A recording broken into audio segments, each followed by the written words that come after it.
Short video lang to ang gagawin ko para lang naman po may ma-update kayo. Itong ganitong klaseng marka, nakabaliktad, nakatagilid na heart shape. Ito yung kurba niya dito, ito yung tulis ng heart. At ito yung isa at legit na masasabi nating gawa ng mga sundalong Hapon sa panahon na yon, dahil kung ibase natin to coding ay makikita natin ang part sa coding, makikita na formang litrang C o half moon, at ito formang heart na butas malaki at malaking forma din, shape ng bato na hugis heart. Kaya sa coding mabase is treasure. Tunnel naman sa litrang C, or yan siya, at itong heart. At ito din mismo yung ginagawa ng mga Hapon. Naglalagay sila ng mga okit doon sa parte ng bato, kagaya nito, malubak. Nilalagyan nila ng mga marka para ang mga susunod nito ay malinlang. At para mahanap kung saan ang ganitong klaseng marka at paano mo siya makita kung saan yung tamang travel at masolve mo yung pattern at puzzle, ay ganito lang siya mga boss. Una, binanggit ko yung litrang C at heart at malaking okit shape sa bato na formang heart, at malubak din siya. Para mabilis at mas klaro mo siyang intindihin, una, kailangan tignan mong buo yung bato. Pag may makita kang kakaiba, yun ang i-capture mo. Dahil talagang malilito ka nito dahil sa malubak yung bato, ang pinaglagyan ng dagdag na marka.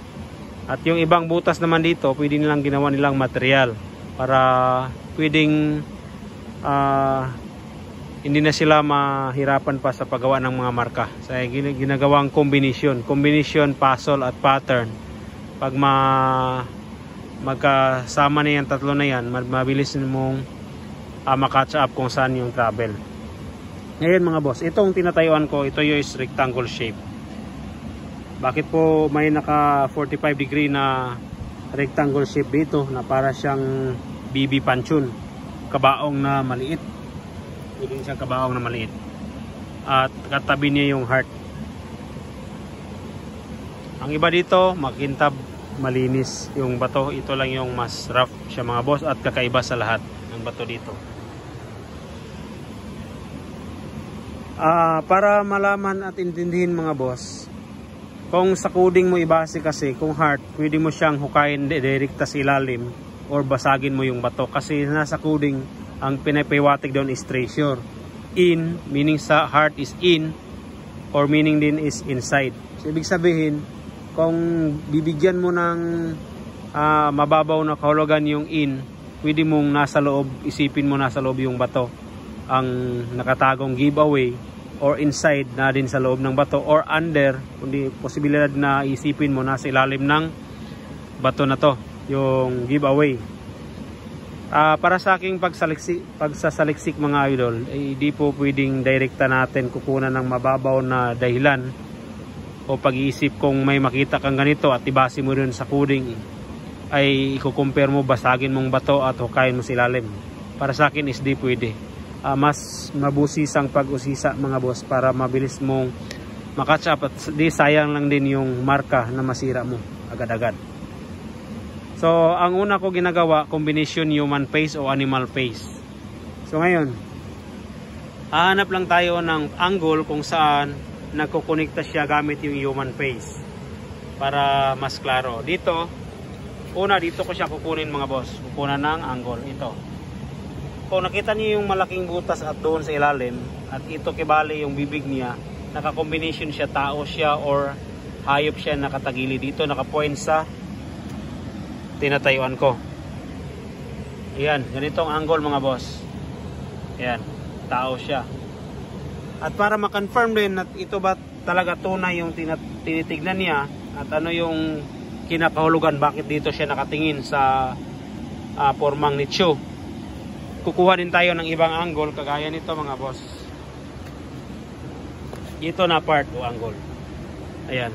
Kung nakita mo yung dot na yan na ginamit natin material kanina at ito sa kabila bagong ginamit natin. At ito yung litrang C. Ang kinakahulugan niya dito ang bibig sa litrang C. Sa gamit ang human face or animal face. Ngayon, tao naman siya dito na nakatawa. So saan siya din nakatingin kung iisipin natin, titignan natin ng mabuti. Dito rin nakatingin siya sa rectangle shape na bato. Ayan.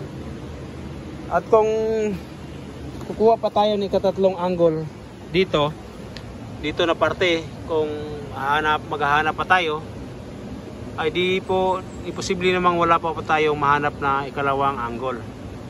Mayroon po yan mga idol. Kung naniniwala ka sa paraan ko, huwag mo kalimutan i-like at i-share at i-subscribe na din yung page natin, yung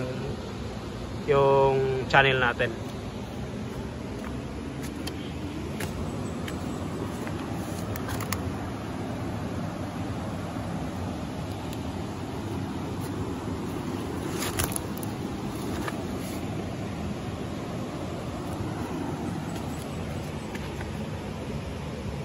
At ito pa yung ikatatlong angle mga idol, pero hindi na siya klaro, pero may kapareho at kawid na rin. Ito lang din yung gawin nating material. Di na natin isama yung litrang C kanina, ito at itong isang mata na kinumbinasyon natin kanina sa tatlo. Ito na siya, isama natin. At dito nakibali yung bibig niya dito nakaangle at ganoon lang din yung parte dito ang tinutukoy. Ngayon, bakit dito niya tinutukoy? Huwag muna natin direkta isipin ulit na ito yung tinatayo natin, ito na yung may laman na kayamanan or nasa ilalim ba, under, or kaya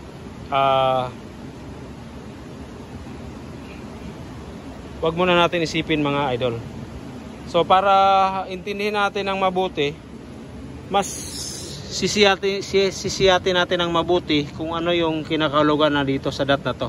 Dahil ang dot na parte na ito ay ito mismo ang tinutukoy. Hahanapin lang natin sa dot na parte na to ang formang ito. Kanina kung baliktarin natin na forma siyang heart. Dito na parte kung titignan mo, combination siya ang C or half moon. At dito na parte kung isama mo to dito is heart, nakabaliktad. Kagaya nito sa bato na to. At kung ikatatlong pattern din nga ginawa ay pwede siyang maging triangle ang pattern. Yan siya mga boss. Dahil napailalim yung butas niya, so pwede siyang maliit lang na tunnel ang ginawa dito. So pwedeng ang pinapakita dito maliit na tunnel sa parte na to, dito nakatingin. So wag natin isipin, ulitin ko, wag natin isipin na ito mismo yung, dahil ito yung tinitignan niya, ito na yung prospect na deposito o kayamanan sa loob ng bato-bato dito or sa ilalim. Ang sa nakuha ko lang na idea mga boss at sa pagkaintindi ko sa marker na tinitignan niya dito, ang tinutukoy niya dito, ito mismo kalaki ang nicho, kayamanan o box ang binaon sa parte nito mga idol. Dahil di na pa naman, dahil bakit po? Di ko masasabi na ito yung giveaway sa loob ng bato at saka sa ilalim. Dahil sa tinutukoy ng half moon at saka sa combination triangle, C at saka heart, ito is tunnel ang meaning. Kaya pinapakita dito yung butas. So maliit lang na tunnel. Yung C is tunnel. Ayan, double C siya mga idol, combination. Kaya mukha din siya ng tao o hayop combination dito. Siya naka point sa parte na to. Ang tinutumbok lang niya, ito yung tinitignan, pero sa pagkaintindi ko, ito yung pinapaywating na ito mismo yung kayamanan. Para masundan at makita kung saan yung tunay na prospect na deposito, mabilis lang din natin malaman dahil sa marka na to, dahil tinutukoy niya dito sa pattern.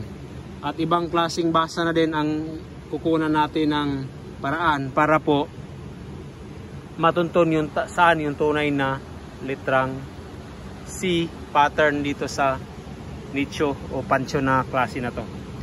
At dito na din na klase mo siya kukunan ng basa Sa combination na to, hanapin mo yung malaking formang dot o na combination na litrang C na malawak na formang bato. At ito rin na combination, makikita mo ang tatlo. Ito siya, para siyang speed dito mga boss. Kita nyo yung speed, tulis at saka may ano dito. Ayan siya mga boss. Combination, yung tatlo lang na combination na klaro. Kasi kung sa camera titignan mo, yan talaga yung pinakaklaro. Yan. Pag makita mo yung pattern formang C at dito, malalaman mo na kung saan yung tunay na tunnel. Saan tunay ibinaon ito ganitong klase kalaki na nicho o pansyon dito. Forming of triangle pattern ang ginawa nila mga boss. Itong line na to, combination dito. Ibig sabihin ang dito na parte na line sa kanto na to, ito yung mahanap mo. At pagpunta mo dito sa baba, ang mahahanap mo dito na parte. Yan, titignan natin kung ano yung forma o klaseng dot dito. Ganun din yung mahanap mo sa parte na to. Kaya ayan siya combination dito. Dito at dito na line at ito at dito ay isa lang yan ang pinapakiwatig. At kung i-travel mo, dito parte yung C, dito rin parte yung C na dot. Isa lang ang meaning nito. Ito siya at itong tatlo na to ay isa lang ang pinapakiwatig. Ito at ito ay isa lang. Ayan siya mga boss. Hanapin mo lang yung tunay na letrang C. Kahit na wag mo na gamitan mo ng compass, malalaman mo kung saan yung tunay na travel. Dito na parte lang, hanapin mo yung bato o malawak na parte na nagformang letrang C. At makikita mo na din yung pattern combination na sinasabi ko. Maraming salamat at kumusta? Merry Christmas and advance Happy New Year mga idol.